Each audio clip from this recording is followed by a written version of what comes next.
Okay, so today we're doing a video on a Mega Jolt unbox.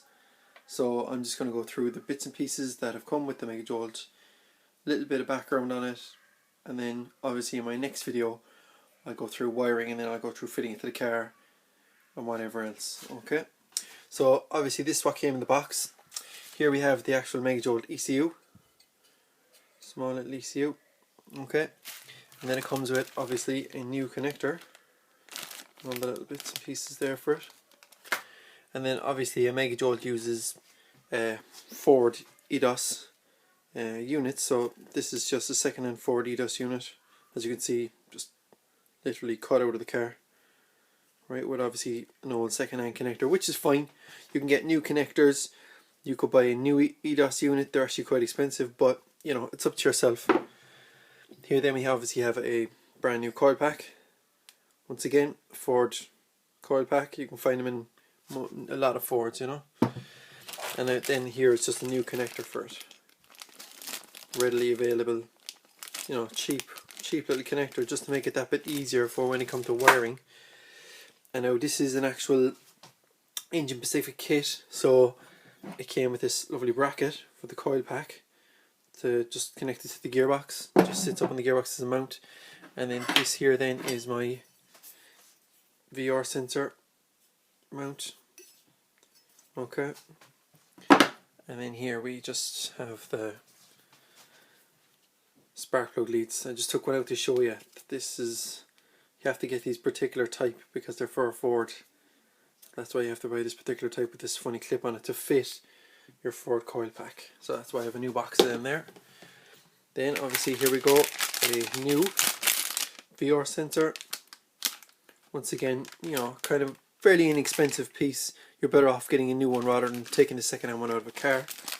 And then obviously there's a new connector for it. Once again, you know, inexpensive piece just to make your installation that little bit better, you know, easier to wire and everything else.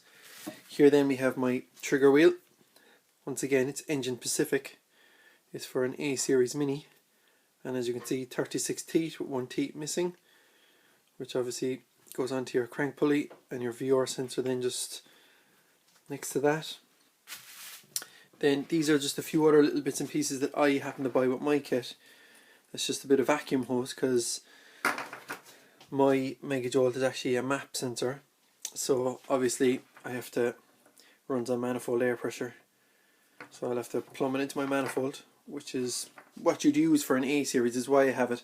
But you can also use a throttle position sensor, you know, so there's two different types, whichever one you feel suits your car. This then is just the cable that comes with it.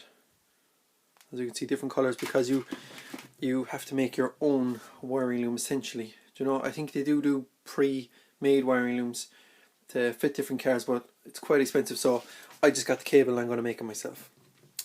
Then obviously here we have a bit of shielded cable. Basically it's a 2-core cable with like a metal kind of a winding all the way down it, and it's actually shielded cable. This is for your VR sensor, and this is also for your tip and your saw connection that goes to your Mega Jolt. So that's that. And then I just have this other little thing that I bought as an extra to make my rave clock work, because obviously mine is driven off coil, which the coil is going to be gone now when I put in my Mega Jolt. And of course, least but not, here we go. This blocks off your distributor cap hole, because obviously you remove your distributor, there's no need for it anymore. And if your distributor has a shaft, it's obviously imperative that you take out the shaft, otherwise you'll do some serious damage. So that's pretty much it. The only other thing I have yet to mention is just, you know, the little cables that come to hook it up to your computer to get it working. You can get a couple of different types of cable depending on your computer and whatever, but that anyway is just a quick rundown. And as I said, I'll be going through in my next videos the wiring and then fitting of the car. Thanks very much for watching. Please like and share and subscribe. Thanks very much.